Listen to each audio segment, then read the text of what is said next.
If I hadn't been about to fall asleep, I never would have stopped in that damned town. But the Missouri highway seemed endless, and I'd already been jolted awake twice by the sound of my wheels rolling over the ribbed asphalt alongside the road. My windows were down, the radio was up, the frigid Great Plains wind was blasting my face, and 80s metal was blasting my ears. But despite everything, I couldn't keep myself from drifting off.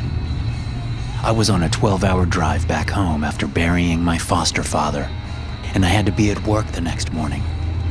I didn't have the sort of cushy job that gives any real time off for the death of a loved one, but I was the oldest foster child, and the only one stable enough to handle the details of a burial. The experience had been exhausting, however, and the desolate straight line of highway ahead warned me that the upcoming exit would be my last chance for a pick-me-up. Even so, a hard feeling of foreboding settled in my stomach when I didn't see lights right off of the exit. The flat fields on either side of me were as dark as the sky above, and pretty soon I felt like I was driving through black paint. Finally, I spotted the warm yellow light of the promised 24-hour breakfast spot up ahead. I was the only customer. Walking inside, I nodded to the 40-something waitress cleaning the waffle irons. She looked even more tired than I was. Donna, her name tag read, and her heels clicked across the spotless tile floor as she approached me. "You're not from around here," she said quietly. For some reason, it didn't sound like a question. It sounded like a warning. "Nope," I tried to smile, without much success. "Just passing through. Can I get a coffee and a waffle breakfast? I've still got a long ride ahead, and only if you're sure." I couldn't tell what she was trying to make me understand, but something about the whole situation, the empty, too-clean diner, the fat black fly that had begun to buzz around my head, the nervous expression on Donna's face, suddenly made me want to run out to my car and never, ever want to come back to wherever this was. But then the feeling passed, and Donna went behind the counter to prepare my order. The coffee kick started my brain, and the sugar re-energized it. I was even in a good enough mood to start chatting with Donna, but she seemed to be actively avoiding me, cleaning, doing dishes, and disappearing into the kitchen. I couldn't blame her. It had to be creepy being here all alone at night, and I figured most of her customers were probably a lot rougher than I was. It would have been the perfect recharge for my trip home, if it weren't for the fly. The fat black insect wouldn't stop buzzing around my head. It was making so much noise that I couldn't even eavesdrop on the whispered conversation Donna was having with the cook in the kitchen, or even focus on my meal. Finally, I brought my menu down with an almighty whack, ending its buzzing forever. Two startled heads, Donna's and the cook's, poked out through the kitchen door. They exchanged a worried glance.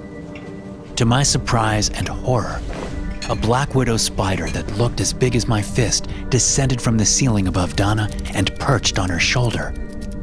Her face went pale, but instead of screaming or trying to brush it off, she walked calmly over to me, forcing herself not to look at the bloated, hairy arachnid just inches away from her face. "She wants to see you. I'm sorry." "Who wants to see me?" I demanded. I didn't like this at all. I didn't like the way Donna and the cook stood in front of the booth, blocking off my exit. I didn't like the sight of my lone truck in the parking lot. I didn't like the pinching sensation that I suddenly felt on my left ankle. I ducked my head under the table and spied several long, glinting shapes coiling around my leg. Turning my foot to get a better view, I finally saw the enormous centipedes that were moving inside my socks, up my bare calves. The pinching I'd felt had been the scurrying of hundreds of tiny legs. I made a noise somewhere between a scream and a moan. "It's better if you come quietly." Donna gave me a pitying expression. "They're very, very venomous." "Don't try to hurt them. Don't struggle," the cook added. "Just 2 or 3 bites can put a man in the hospital. And there's no hospital around here." What is this?" I mumbled numbly, forcing myself to ignore the crawling sensation on my thighs as I slid out of the booth. A rusty pickup rumbled into the deserted parking lot. The young man driving it shoved open the passenger side door, and Donna escorted me out into the silent, windy night. The spider remained on her shoulder, and something about its quiet stillness reminded me of the overseers at the warehouse where I worked. I got the absurd feeling that it was checking to make sure that a command was being followed. Looking over my shoulder, I saw more spiders crossing the road of the diner, lowering themselves down in front of the window on flimsy threads, like they were enjoying the show. In the light of the pickup dashboard, I could see a cold sweat glistening on the forehead of the young driver. As our terrified eyes met, I could see why. Several hand-sized hornets crawled slowly around his neck, and I could see 2 purple, engorged holes where enormous stingers had already pierced his flesh. The way they were lined up made me think of a punishment. "Get in," he choked through his swollen throat. I hesitated, thinking about everything I'd ever read or heard about going to a second location, but a sharp pain in my abdomen got me moving. The centipedes seemed to get restless when I didn't follow my orders. I looked once again at the pulsing purple holes in the young man's neck and shuddered. "What's going on?" I tried to sound brave, but my voice quavered as the warm glow of the parking lot disappeared behind us, along with my truck, my only way out of here. The young man shook his head and fiddled with the radio dial. The staticky voice of Waylon Jennings accompanied us as we sped past a green reflective sign. Population 5,879, read the second line, but the first line was distorted. Whatever the name of the town had originally been, someone had crossed it out with spray paint and replaced it with a single word, Michaeladum. With its white-sided houses and lawns strewn with children's toys, it could have been any small town in America, if it weren't for the huge shadows of hornets buzzing unnaturally through the night air like patrolling helicopters, or the wispy strands of cobwebs that hung from every tree and streetlight. When we reached the far end of town, the houses got bigger, and on a hill in the distance, I spotted one that topped them all. A 2-story McMansion with fake Roman columns and even an iron gate. Whoever had built it might not have had taste, but they'd certainly had money. As we approached, however, I saw that one of the gates hung off its hinges. It squeaked in the prairie wind. The black scorch marks of peeled-out tires covered the road in front of the big house, and cars were parked in the lawn out front. It seemed that every light in the McMansion was on, despite the lateness of the hour. A feeling of doom settled in my gut as we rolled up the concrete driveway. Where was I being taken, and why? Even after the pickup rumbled to a halt in the grass, I didn't want to get out. But the feeling of hundreds of sharp, tiny legs on my lower abdomen reminded me that I had no choice. As I got out of the truck's cab, I cautiously lifted up my shirt. The blackish-red armor of the centipede's body was barely visible above my waistband. Its legs and antennae writhed impatiently. I shouldn't have looked. We walked toward the imposing facade of the McMansion. The young man moved gingerly, as though he knew what those hornets on his neck might do if he put one toe out of line. At first, I thought that someone had hung sheets out to dry between the columns, but as I approached, I realized that I was looking at a vast complex of webs over which millions of spiders swarmed, bred, and fed on hollow carcasses. Higher up, enormous hornets' nests grew from the eaves of the house like some nightmarish fungus. In the light pouring out the windows, wasps the size of hummingbirds buzzed angrily through the night sky. The young man opened the door for me, and 2 of the hornets on his neck took to the air on either side of us like an honor guard. I was surprised to find that the house looked mostly normal inside. A little messy, maybe, but not a nest or cobweb in sight. Half-eaten dishes of ice cream were piled on a designer coffee table. Glitzy gowns and accessories lay discarded on the floor. like someone had hosted a costume party, but gotten bored with it halfway through. "Hail to the Queen" had been painted on the wall with that same purple spray paint, and from somewhere deep inside the house, I heard the booming of a surround sound audio system.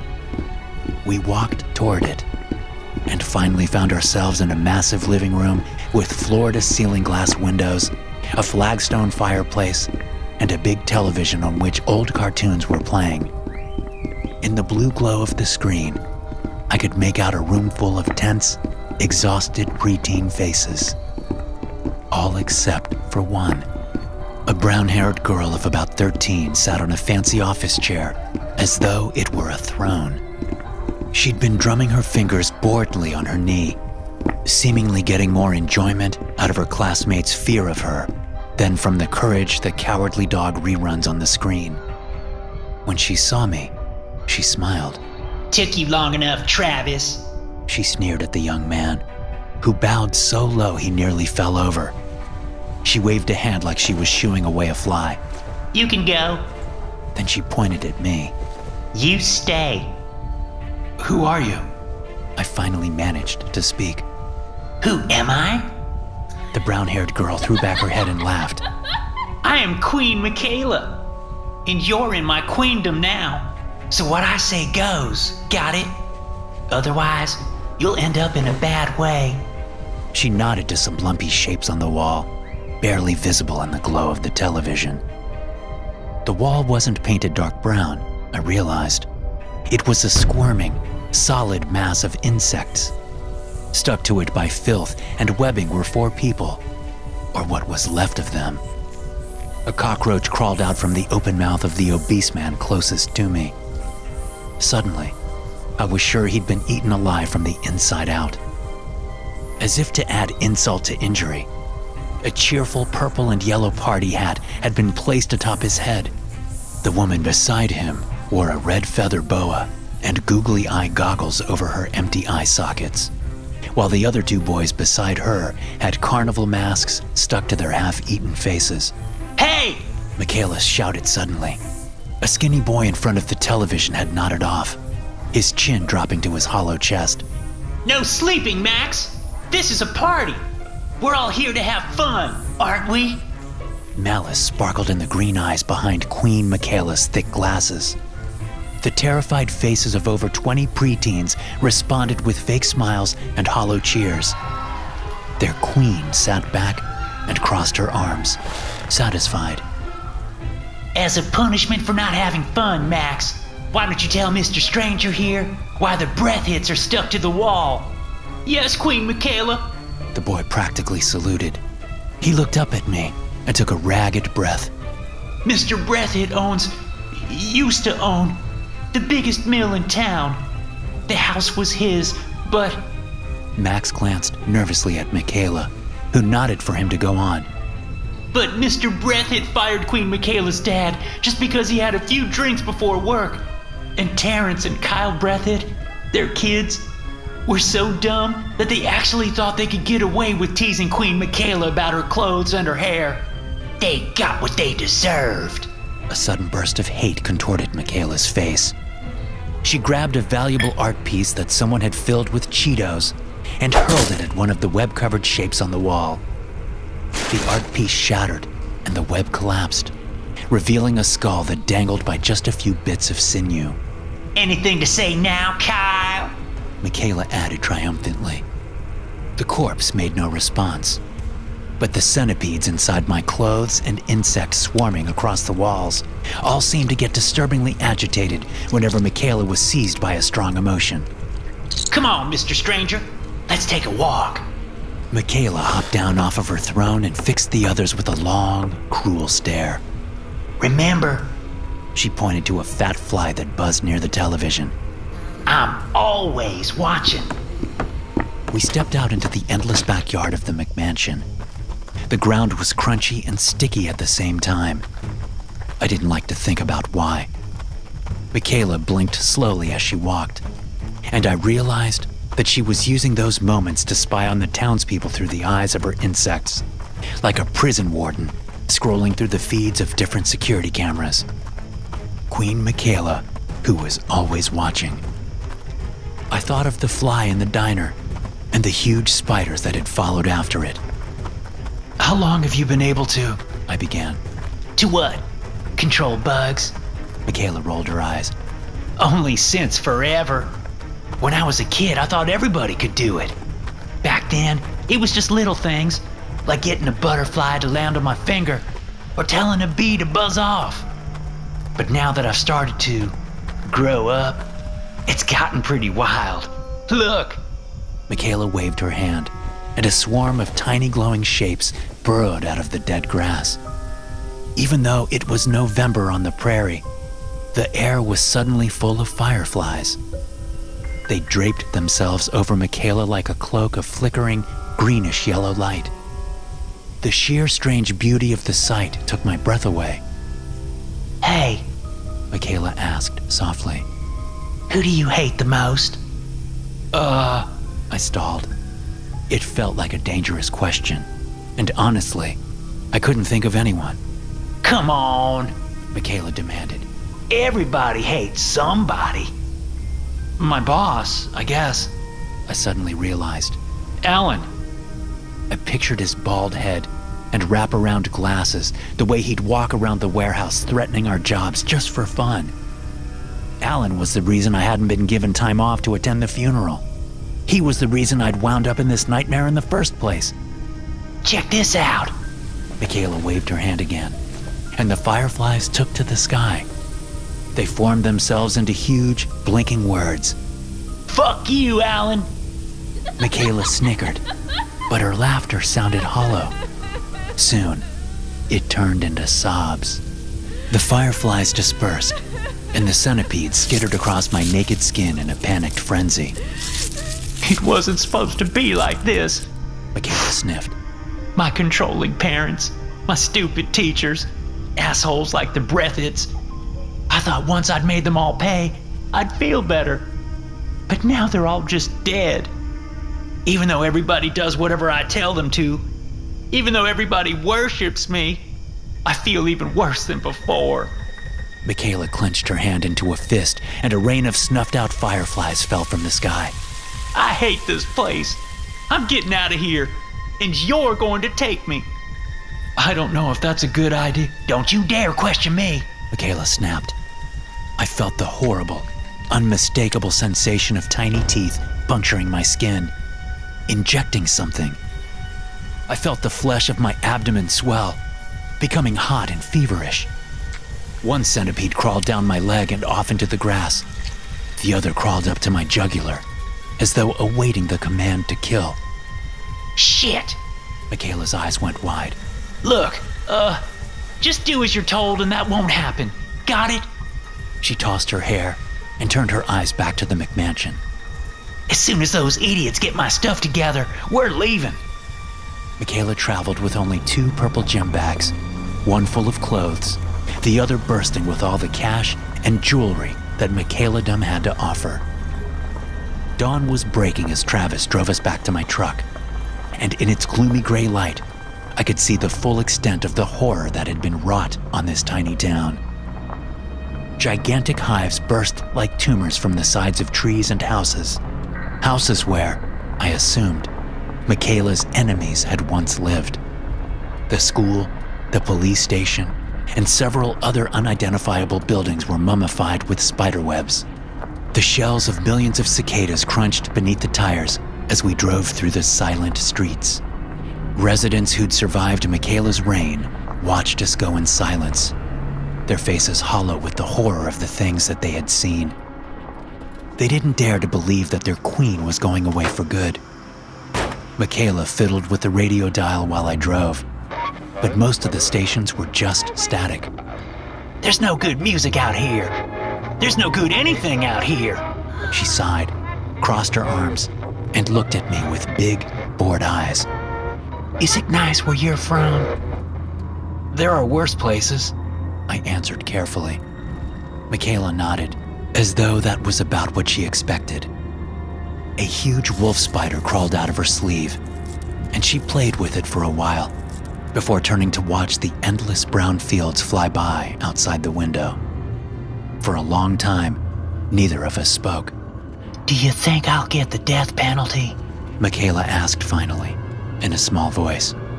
What? I asked. When they catch me, I mean. Pretty soon people back home are gonna realize that the bugs go back to normal after I get too far away to control them. And I know what'll happen then. Reporters and police and people from the government. Personally, I thought Michaela would probably end up in a secret laboratory somewhere, but it didn't seem like a good idea to mention it, especially not with the centipede still on my neck. The first bite had made me queasy and feverish, but I was holding on. But if Michaela lost control again... Where do you want to go? I changed the subject. Like I tell you, Michaela scoffed. You'll probably go right to the cops as soon as you drop me off. I didn't have a reply to that. I just felt grateful she didn't plan on killing me outright. 5 hours later, we were idling in the parking lot of a large bus station. Traffic screamed by on the highway overhead, and I could smell the reek of gasoline, garbage, and fried food even with the windows up. Michaela bit her lip and looked nervously out at the smoggy horizon. Now that she'd come this far, she seemed reluctant to open the door and take the next big step. She couldn't be older than 13. Where would she go? How would she get a ticket? In spite of everything that had happened, in spite of the people she'd killed, including the police and her parents, I couldn't help but feel a pang of worry for Michaela. With a deep breath, she pushed open the door and dropped down onto the asphalt. As she did, I noticed a small swarm of cockroaches approaching her. They carried a wrinkled bus pass and somebody's wallet. Michaela picked them up with a smirk. Worry about yourself, Mr. Stranger. She waved and walked away. But I still had a huge centipede on my jugular. I slowly backed my truck out of the bus station parking lot and returned to the highway home. I'd been driving for about an hour when the centipede and several hundred spiders that I hadn't noticed crawling just above my head all migrated toward the driver's side window, scratching at it like they wanted to escape. When I rolled it down, they skittered outside, flying away into the chilly Midwestern air. The proof of everything I'd seen and heard disappeared along with them. I didn't even bother trying to explain what I'd been through to Alan. I had a story about a flat tire all prepared when I went into work a day late, only to find that it'd already been fired and replaced. Fuck you, Alan, I thought with a smirk, imagining a cloud of fireflies twinkling over the warehouse roof as I drove away. Nothing about Michaeladom ever appeared in the media, not even on conspiracy forums. I couldn't help but wonder who was covering up the insectoid nightmare that the tiny town had been subjected to. Just like I couldn't help but wonder about Michaela. Where she was, what she was doing, whether she'd been captured, or whether she had instead set up a new hive someplace else. I never found out.